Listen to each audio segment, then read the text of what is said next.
Friend, इस video में बात करेंगे अडानी ग्रीन एनर्जी स्टॉक के बारे में।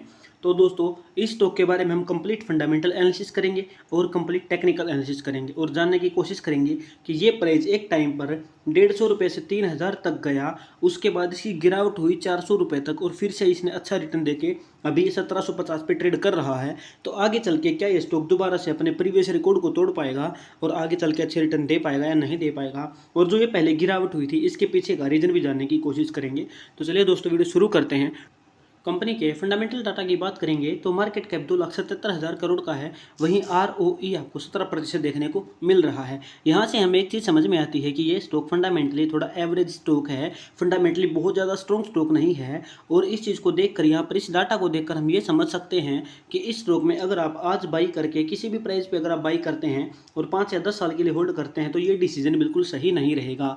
अब अगर इसके क्वार्टर की बात करेंगे तो शॉर्ट टर्म में क्या स्टॉक अच्छे रिटर्न दे सकता है, तो वो हमारे क्वार्टर्स के नंबर पे भी डिपेंड करता है। तो सेल की बात करेंगे और एक्सपेंसेस देखेंगे तो सेल हम देख रहे हैं कि ईयर ऑन ईयर बेस पे आपको यहाँ पर बढ़ती दिख रही है और एक्सपेंसेस भी बढ़ रहे हैं, लेकिन सेल बहुत ज़्यादा बढ़ने की वजह से हमें अच्छा प्रॉफिट होता दिख रहा है। नेट प्रॉफिट 323 करोड़ से 629 करोड़ तक चला गया है। यानी कि इस बेस पे आप शॉर्ट टर्म में अच्छी एंट्री और अच्छे प्रॉफिट कमा सकते हैं। पहले भी आप देखोगे तो ईयर ऑन ईयर बेस पे क्वार्टरली आपको अच्छे नंबर यहाँ पर बढ़ते दिखेंगे। 214 करोड़ से 323 और 629 करोड़, इस तरीके से आपको प्राइस बढ़ता दिख रहा है। लेकिन वहाँ पर अगर लॉन्ग टर्म की बात करेंगे तो आपको यहाँ पर एक चीज़ देखने को मिलेगी।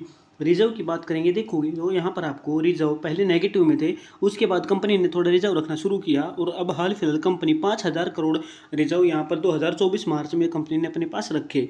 लेकिन वहीं पर अगर आप बोरोविंग देखोगे तो 14,000 करोड़ 24,000, उसके बाद यहाँ पर आप देखोगे तो मार्च 2022 में 24,000 से सीधी बोरोविंग 52,000 करोड़ हो गई थी। यानी कि कंपनी ने बहुत ज़्यादा पैसा उठा लिया था उधार पे, यानी कि लॉन्ग टर्म बोरोविंग और शॉर्ट टर्म बोरोविंग कर ली थी। तो लॉन्ग टर्म बोरोविंग बहुत ज़्यादा की, जिसकी वजह से ये जो पीरियड था मार्च 2022 के बाद का, उसके बाद काफ़ी बड़ी गिरावट हमें स्टॉक में देखने को मिली। तो हम आगे चल के और क्या चीज़ें देख सकते हैं, तो यहाँ पर हमें कैश फ्लो देखने को मिल रहा है, जिसमें अगर हम देखेंगे क्या कंपनी ने रीपेमेंट की है तो यहाँ पर हमें रीपेमेंट होती दिख रही है, लेकिन बहुत ही ज़्यादा बड़ी रीपेमेंट हमें यहाँ पर देखने को नहीं मिल रही है। जैसा कि हम बात करेंगे मार्च 2022 में आपको दिख रहा है कि कंपनी ने जो रीपेमेंट करी है वो 13,000 करोड़ की है। लेकिन वहीं पर अगर आप बोरोविंग देखोगे तो कंपनी की बोरोविंग हमें यहाँ पर मार्च 2022 में यहाँ पर 52,000 करोड़ की बोरोविंग होती दिख रही है। यानी कि रीपेमेंट कम किया है, उसके बाद कंपनी ने रिजर्व भी नहीं रखे हैं, उसके बाद आप देख रहे हैं कि बोरोविंग बहुत ज़्यादा कर ली है। तो ये चीज़ें हमें बता रही है कि स्टॉक में लॉन्ग टर्म का इन्वेस्टमेंट करना एक सही फैसला नहीं रहेगा। अगर बात करें इन्वेस्टर्स की तो आप अगर इसको ईयर ऑन ईयर बेस पे करके देखोगे तो यहाँ पर आपको दिख रहा है कि जो FII है मार्च 2021 के बाद से 2022 में कितना कम हो गया था। यानी कि इंस्टीट्यूशंस भी यहाँ से निकल गया था। इस पीरियड में जब इंस्टीट्यूशंस कम हुआ था, इसकी वजह से भी प्राइस में बड़ी गिरावट रही होगी, क्योंकि इंस्टीट्यूशंस की सेलिंग बहुत बड़े अमाउंट में होती है, बहुत बड़ी सेलिंग वो करता है जब भी करने को लगता है। तो उसके बाद आप देखोगे तो पब्लिक यहाँ पर कोई ज़्यादा बड़े डिसीजन नहीं ले पाई थी। उसके बाद मार्च 2022 में के बाद से 23 में यहाँ पर कम जो रिटेल इन्वेस्टर था उसका डिसीजन यहाँ पर मुझे थोड़ा सही लगा, क्योंकि जब प्राइस में गिरावट हो चुकी थी और करेक्शन हो चुकी है उसके बाद बाई करना एक सही डिसीजन रहता है। तो यहाँ पर हम आगे चल के देखते हैं कि टेक्निकल एनालिसिस में क्या अब हमारी एंट्री प्रेजेंट में सही बन रही है, क्या दोबारा से प्राइस में गिरावट हो सकती है या फिर बड़े टारगेट मिल सकते हैं। टेक्निकल एनालिसिस की बात करें तो वीकली टाइम फ्रेम के अकॉर्डिंग आपको एक चीज़ यहाँ पर देखने को मिल रही है। जैसे कि मैंने आपको बताया कि प्राइस में जो ग्रोथ थी वो बहुत शानदार हमें देखने को मिली। अगर आप देखोगे तो एक टाइम पे प्राइस यहाँ पर 100-120 रुपये के आसपास रहा, उससे भी कम रहा, लेकिन उसके बाद यहाँ पर 3,000 तक चला गया। लेकिन फिर इसकी गिरावट देखोगे तो यहाँ पर आपको कितनी बड़ी गिरावट स्टॉक में देखने को मिल रही है। यहाँ पर आप देख रहे हैं कि मूविंग एवरेज 100 हम यहाँ पर यूज़ कर रहे हैं तो उसको ब्रेकआउट किया।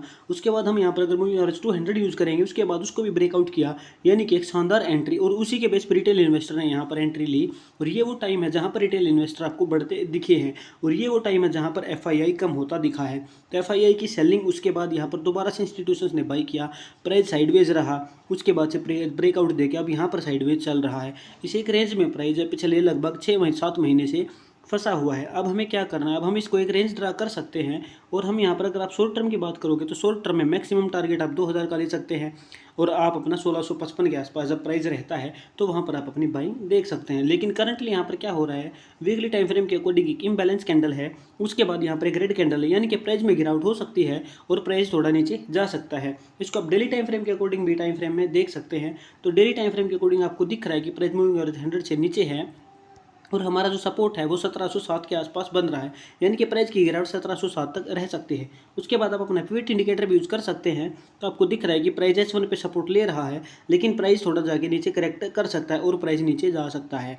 तो आप यहाँ पर अपना, अगर आप यहाँ पर इस पॉइंट पर आप बाई करते हैं, यहाँ पर प्रेजेंट में बाई करते हैं, तो आपका स्टॉप लॉस 1614 का रहेगा और टारगेट आप 1924 का यहाँ पर रख सकते हैं। तो इस इंडिकेटर की हेल्प से भी आप अच्छा प्रॉफिट यहाँ पर बुक कर सकते हैं। अगर आपका पहला टारगेट हिट हो जाता है तो उसके बाद आप अपना स्टॉप लॉस ऊपर की तरफ मूव करा सकते हैं और आप अपने आगे टारगेट ले सकते हैं। तो मुझे उम्मीद है चीज़ आपको समझ आ रही है। जो इंडिकेटर्स जो स्ट्रेटजी मैं यूज़ करता हूँ वही मैं आपको सिखाने की कोशिश करता हूँ। तो मुझे उम्मीद है वीडियो आपको पसंद आई है। वीडियो पसंद वीडियो को लाइक करें और चैनल को सब्सक्राइब करना ना भूलें। Thank you very much.